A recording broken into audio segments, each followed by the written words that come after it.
TG Plus News edizione di Venezia, buon pomeriggio.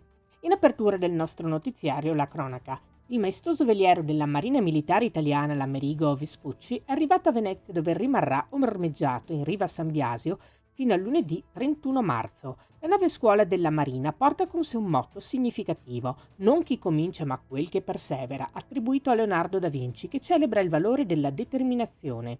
Questa mattina si è svolta la cerimonia ufficiale di benvenuto con la partecipazione della fanfara del Comando Interregionale Marittimo Nord che ha eseguito l'inno nazionale.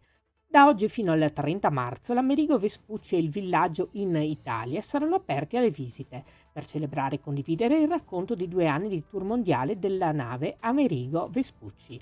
Domenica 30 marzo ci sarà il saluto dall'acqua organizzato dall'amministrazione comunale in collaborazione con le remiere della città, gli appassionati di voga, i gruppi sportivi, le associazioni di vela e di categoria, i circoli velici, le darsene e tutti coloro che portano il mare nel cuore. Il corteo partirà da Punta della Dogana alle 10:30 e arriverà in prossimità dell'Amerigo Vespucci per omaggiarla con l'alzaremi.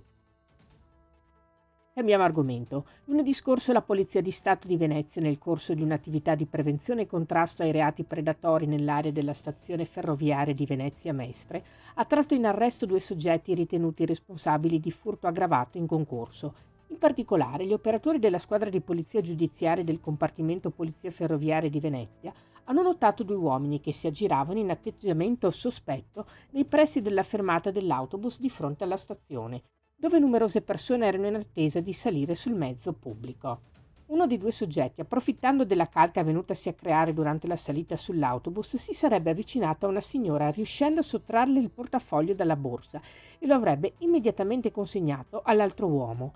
I poliziotti a questo punto sono intervenuti fermando e bloccando la coppia di borseggiatori, recuperando il maltolto. L'arresto dei 2 è stato poi convalidato dall'autorità giudiziaria di Venezia. Ci spostiamo a Jesolo, dove l'amministrazione comunale ha incontrato ieri, giovedì 27 marzo, i vertici Veritas per definire le prossime attività di contrasto all'abbandono di rifiuti. Al tavolo hanno partecipato il sindaco Christopher De Zotti, il vice sindaco Luca Zanotti e l'assessore all'ambiente Martina Borin in rappresentanza dell'amministrazione, poi il consigliere Veritas Michele Bison e un gruppo di tecnici per l'azienda di servizi ambientali. Le verifiche stanno riguardando in particolare l'abbandono di materiale di risulta dai cantieri edili in 2 zone prossime ai confini ovest ed est della città. Nelle scorse settimane il Comune si è dotato di 2 nuove fototrappole per il contrasto all'abbandono di rifiuti, le prime in dotazione direttamente all'ente, che si aggiungono alle numerose già di proprietà di Veritas e installate sul territorio comunale. Nel corso del 2024 gli agenti della polizia locale hanno effettuato oltre 630 controlli sul rispetto delle norme di tutela ambientale e decoro urbano. I controlli specifici sull'abbandono di rifiuti sono stati 49. Complessivamente nell'anno passato sono state accertate 124 violazioni.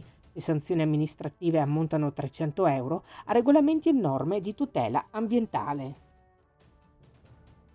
I cittadini del gruppo Margherini Doc ricordano l'anniversario della terribile tragedia del 28 marzo 1944. Un feroce bombardamento degli aerei anglo-americani causò quasi 200 morti tra la popolazione di Marghera.